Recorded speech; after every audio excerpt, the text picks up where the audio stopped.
Bismillahirrahmanirrahim. Assalamualaikum warahmatullahi wabarakatuh. Alhamdulillahi rabbil alamin.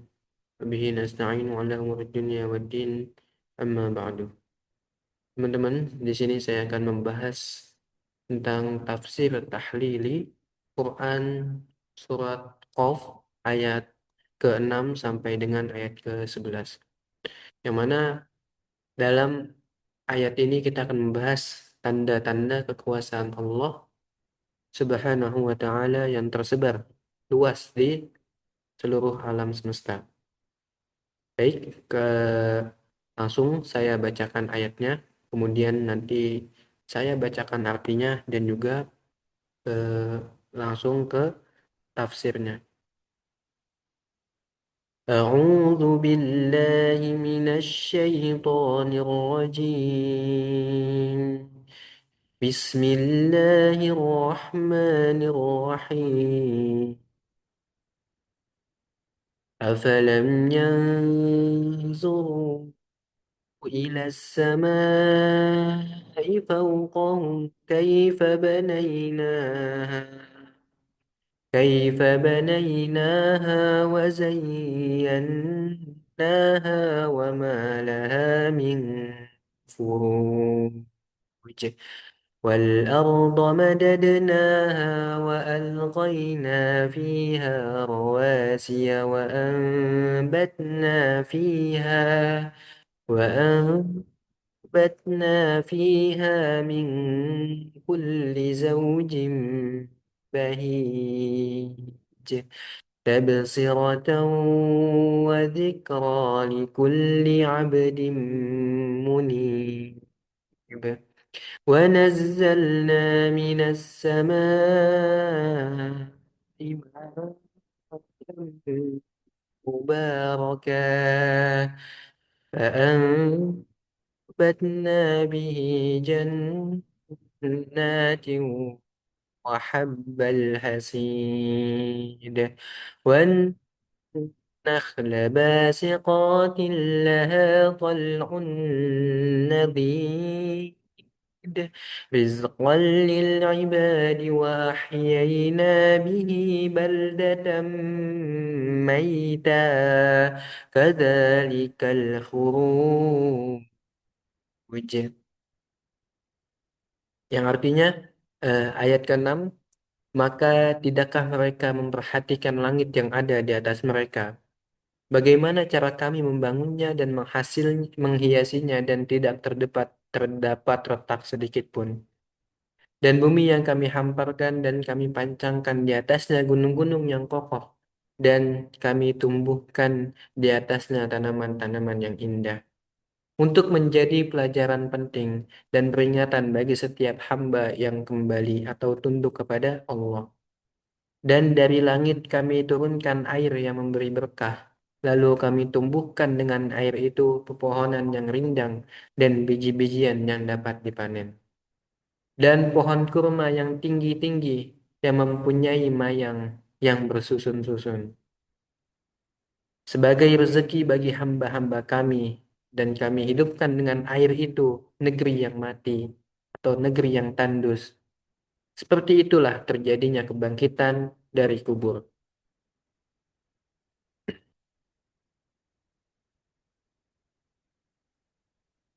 Eh, Munasabah ayat dalam Quran surat Qaf dan ayat ke-6 sampai ayat ke-11 ini memiliki keterkaitan ayat. Pada ayat ke-6, Allah memulai dengan mengarahkan perhatian manusia kepada langit yang diciptakan dengan sempurna tanpa ada cacat sedikit pun. Kemudian pada ayat 7, pembahasan beralih ke bumi yang dihamparkan, gunung-gunung yang ditegakkan, serta tumbuhan-tumbuhan yang indah. Selanjutnya pada ayat ke-8, menjadi penghubung yang menegaskan tujuan dari penyebutan tanda-tanda tersebut, yaitu sebagai pelajaran bagi orang-orang yang mau kembali kepada Allah. Kemudian pada ayat 9 hingga ayat ke-11, pembahasan difokuskan pada turunnya hujan yang menghidupkan bumi yang mati serta menghasilkan berbagai jenis tanaman sebagai rezeki bagi manusia. Lebih jauh lagi, ayat 11 ini menjadi puncak dari rangkaian dengan menegaskan bahwa proses menghidupkan bumi yang mati merupakan analogi bagi kebangkitan manusia pada hari kiamat. Dan pada eh, ayat-ayat ini pula kita bisa memikirkan bahwasannya ciptaan Allah itu eh, tidak ada cacat sedikit pun atas penciptaan yang telah Allah ciptakan. Dan bahwasannya Allah pun sangat mudah untuk untuk membangkitkan manusia pada hari kiamat. Sama mudahnya dengan Allah menumbuhkan tanaman dan menghasilkan rezeki bagi manusia. Kita langsung masuk ke penafsiran para ulama. Di dalam Quran surat Qaf ayat yang ke-6, saya izin bacakan ulang. Bismillahirrahmanirrahim. Afalam yanzuru ila samai fawqahum kaifa banaynaha wa zayyannaha wa ma laha min furuj. Ayat ini merupakan bantahan terhadap kaum yang mengingkari kebangkitan setelah kematian. Menjelaskan bahwa Allah mengarahkan perhatian manusia kepada langit yang tinggi, luas, dan tanpa cacat sebagai bukti kekuasaannya. Ibnu Katsir menekankan bahwa jika Allah mampu menciptakan langit dengan segala kesempurnaannya, maka membangkitkan manusia setelah mati tentu merupakan hal yang jauh lebih mudah baginya. Dengan demikian, ayat ini mengandung logika yang kuat untuk mengunggah kesadaran manusia tentang kekuasaan Allah. Kemudian pada Quran surat 7, Quran ayat ke-7 surat Qaf, Bismillahirrahmanirrahim. Wal arda madadnaha fiha rawasiya wa ambatna fiha min kulli zawjin bahij. Menurut tafsir Ibnu Katsir, bumi yang luas dan gunung-gunung yang kokoh merupakan bukti kekuasaan Allah dalam menciptakan tempat yang ideal bagi manusia. Ia juga menjelaskan bahwa berbagai tumbuhan yang tumbuh di bumi merupakan tanda kebesaran Allah karena setiap jenis memiliki bentuk, warna, dan manfaat yang berbeda. Hal ini menunjukkan bahwa Allah Maha Kuasa dalam menciptakan keberagaman. Tumbuh-tumbuhan juga eh, Allah ciptakan berpasang-pasangan. Ya. Jadi tumbuhan-tumbuhan itu Allah ciptakan berpasang-pasangan dan bisa apa beranak pinak gitu. Kemudian Quran surat Qaf ayat ke-7, ayat ke-8, maaf. Bismillahirrahmanirrahim. Tabsiratan wa dzikra likulli 'abdin munib. Menurut Ibnu Katsir, ayat ini menunjukkan bahwa tanda-tanda kekuasaan Allah berfungsi sebagai peringatan dan pengingat bagi orang-orang yang beriman. Ia menegaskan bahwa orang yang hatinya tertutup tidak akan mampu mengambil manfaat dari tanda-tanda tersebut. Orang yang hatinya sudah Allah tidak kasih eh, jalan hidayah, maka tidak akan bisa melihat, tidak akan bisa melihat kekuasaan yang Allah Subhanahu wa taala ciptakan. Kemudian pada ayat ke-9, Bismillahirrahmanirrahim. Wan nakhla basiqatil laha tal'un nadid. Ayat ke-9, maaf. Wa nazzalna minas samai ma'an mubaraka fa'ambatna bihi jannati wa habbal hasir. Kita sekarang eh, mencoba pakai penafsiran Profesor Quraisy Shihab dalam tafsir Al-Misbah. Beliau menjelaskan bahwasannya ayat ini dengan pendekatan yang lebih kontekstual dan relatif. Profesor Quraisy Shihab juga menjelaskan bahwa hujan adalah simbol keberkahan yang menjadi sumber kehidupan bagi seluruh makhluk. Ia menekankan bahwa air yang turun dari langit tidak hanya menghidupkan tanah, tapi juga menjaga keseimbangan ekosistem. Selain itu, ia mengajak manusia untuk menyadari bahwa siklus air yang terjadi di alam merupakan bagian dari sistem yang sangat kompleks dan teratur, yang menunjukkan kebesaran Allah dan kasih sayang Allah kepada manusia. Bayangkan jika kita ya, di bumi ini tidak ada hujan, teman-teman. Kekeringan di mana-mana, tidak ada air, maka lebih susah hidup tanpa adanya hujan. Maka ini kasih sebagai bentuk kasih sayang Allah Subhanahu wa taala.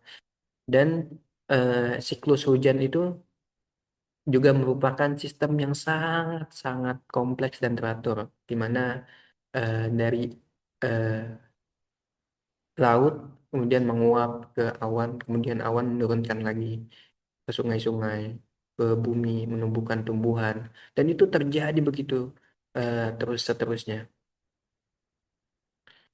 Kemudian pada ayat ke-10-nya, وَالنَّخْلَ بَاسِقَاتٍ لَهَا طَلْعٌ نَضِيدٌ. Kita masih pakai tafsir dari Al-Misbah. Profesor Quraish Shihab dalam tafsir Al-Misbah melihat ayat ini sebagai simbol keteraturan dan kebermanfaatan alam. Profesor Quraish Shihab menjelaskan bahwa setiap bagian dari pohon kurma memiliki fungsi tertentu, mulai dari akar hingga buahnya. Ia juga menekankan bahwa keindahan dan manfaat yang terkandung dalam pohon kurma merupakan bukti kasih sayang Allah kepada manusia.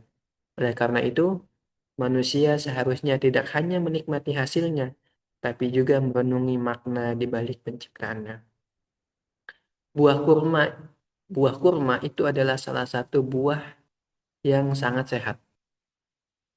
Kadar gulanya itu eh, sedikit sekali dan kita makan 3 buah kurma itu sangat sehat.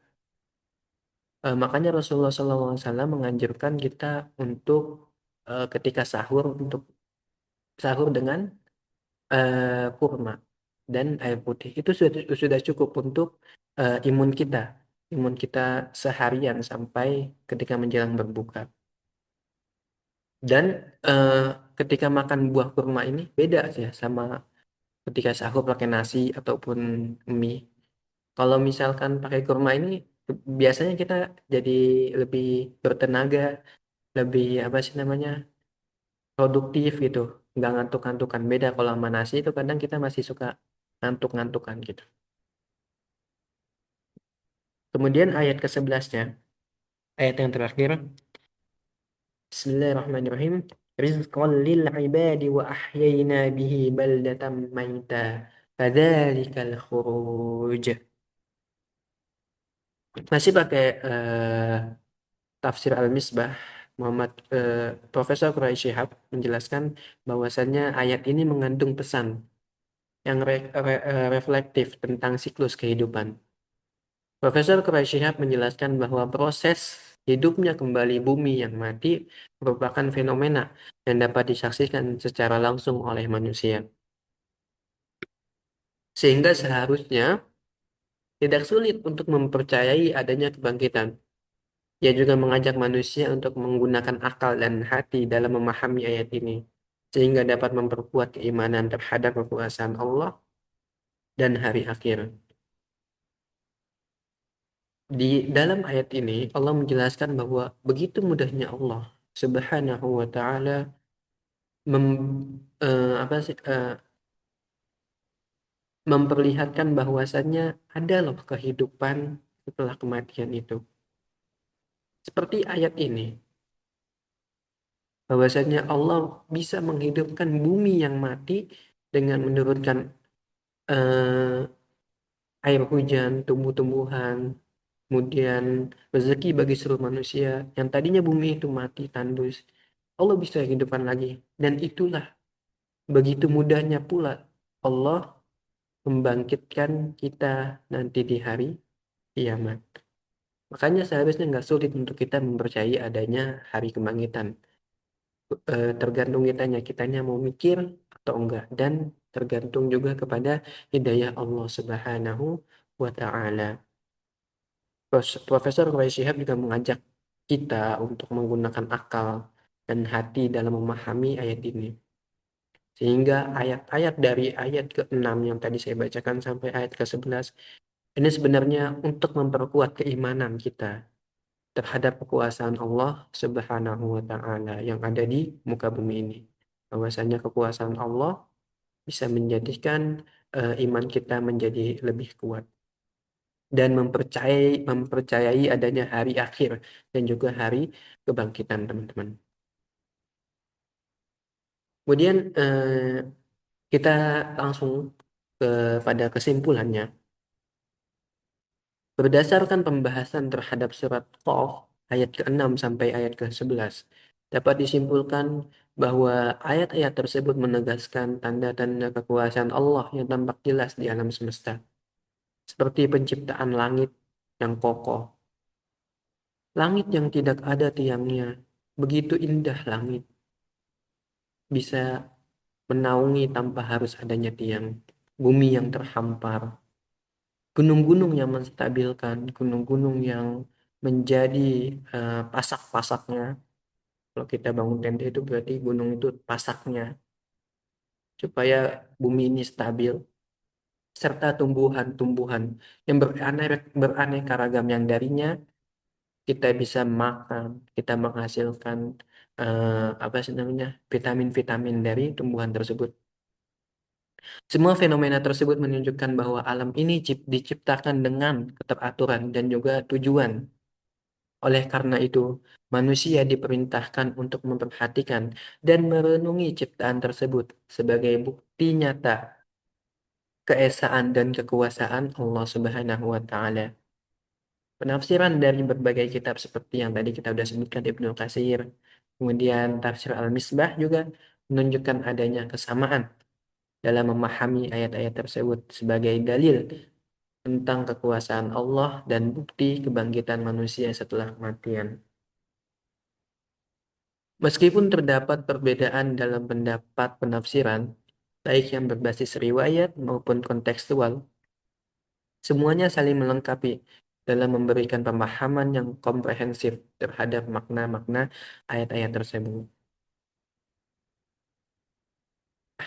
Kemudian mungkin itu saja teman-teman yang bisa saya eh, share, saya berikan pemahaman, saya mencoba memberikan yang terbaik. Jika ada manfaatnya itu datang dari Allah Subhanahu wa taala dan jika banyak salahnya itu dari kebodohan saya sendiri. Saya mengundurkan diri. Assalamualaikum warahmatullahi wabarakatuh.